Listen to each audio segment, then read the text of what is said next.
بعد أما بعد فأعوذ بالله من الشيطان الرجيم بسم الله الرحمن الرحيم واتخذوا من مقام إبراهيم مصلى صدق الله العلي العظيم. وقال النبي صلى الله عليه وسلم اللهم أعز الإسلام بعمر بن الخطاب أو كما قال عليه الصلاة والسلام. جب تک چڑھے گا چاند سورج اجالا نہ جائے گا، فلک پہ نجوم تابا کا حالا نہ جائے گا، فلک پہ نجوم تابا کا حالا نہ جائے گا. خدا سے نبی نے اس لیے مانگا عمر، خدا سے نبی نے اس لیے مانگا عمر، کھولا کسی سے کعبے کا تالا نہ جائے گا. میرے واجب القدر اساتذہ اکرام اور اطراف میں موجود مصنفین حضرات اور میرے ہم نشین ساتھیو، السلام علیکم ورحمۃ اللہ وبرکاتہ. آج میرے تقریر کا موضوع بڑا اعظم اشرف اعلیٰ و بالا ہے، جو مراد پیغمبر داماد حیدر کرار اللہ کے زمین پر اللہ کا نظام قائم کرنے والے نہایت خوش قسمت باوقار شخصیت کے بارے میں ہے، جن کے ایمان لانے سے اسلام ایک عظیم تاریخی مرحلے میں داخل ہوا، جس کی مثال دنیا اور اہل دنیا آج تک پیش کرنے سے قاصر ہے. وہ حضرت عمر رضی اللہ تعالیٰ عنہ کی مبارک عنوان سے معلوم ہے. سامعین محترم، کون عمر؟ وہ عمر جن کی ایمان لانے سے اسلام ایک عظیم تاریخی مرحلے میں داخل ہوا.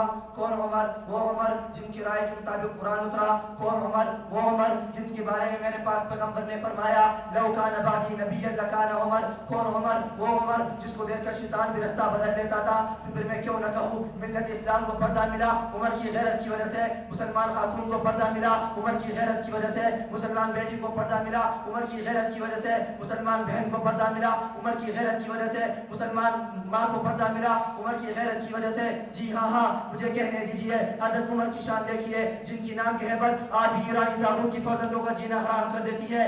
آج 14 صدیاں گزر جانے کے بعد وہ چیخ چیخ کر کہتے ہیں عمر کو اقتدار نہیں ملنا چاہیے تھا، عمر کو خلافت نہیں ملنی چاہیے تھی، کیونکہ آج بھی انہیں اپنے ایوانوں میں عمر کے دورے کی دمک، تلوار کی چمک اور قدموں کی چاپ سنائی دیتی ہے. سبحان اللہ. سامعین محترم، آج علمی بغاوت، افراتفری، انتشار، بے حیائی اور طغیانی کا دور دورہ ہے. میرا نوجوان دوست، میرے بازار کا تاجر، میرے اسکول کے اسٹوڈنٹ، میرے کالج یونیورسٹی کے اسٹوڈنٹ اور نوجوان کے پاس اتنا وقت نہیں کہ وہ الماری سے کتاب اٹھائے اور اس کا مطالعہ کرے اور مطالعہ کرنے اس بات تک پہنچے کہ گلشن اسلام کی ابیاری میں وہ کون شخصیت تھی جس کے خون کے نکار نے اس گلشن کو نکالا ہے. اتنا وقت نہیں کہ مالدار اپنی مالداری کو چھوڑ کر، تاجر اپنی تجارت کو چھوڑ کر، اغیاردار اپنی اغیارداری کو چھوڑ کر، ملازم اپنی ملازمت کو چھوڑ کر، طالب علم اپنے ماحول کو چھوڑ کر، اسکول کالج یونیورسٹی کے نوجوان بچے اور نوجوان بچے اپنی ساری کتابوں کو چھوڑ کر اس کا مطالعہ کرے.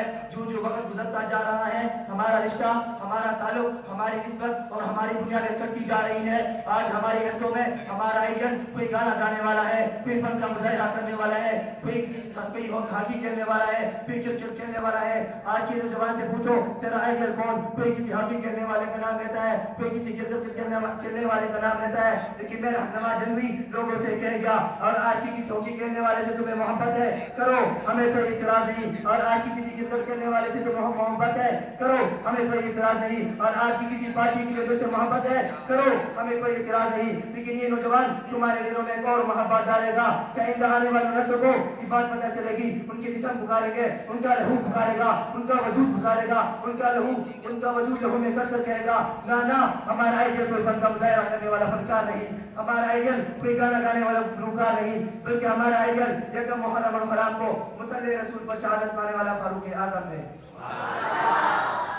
آخر میں چند اشعار کے ساتھ اپنی تقریر کو ختم کرنا چاہتا ہوں. مرد جلال مرد ہنر بھیجنا پڑا، مرد جلال مرد ہنر بھیجنا پڑا، اونچے بدن پہ اونچا جسر بھیجنا پڑا. بڑے نبی کے عبادت کے واسطے، بڑے نبی کے عبادت کے واسطے فولاد سے جسر بشر بھیجنا پڑا. بڑھنے لگا تھا جو زور جہالت کی فوج کا، روئے زمین پر رب کو عمر بھیجنا پڑا. وما علینا الا البلاغ.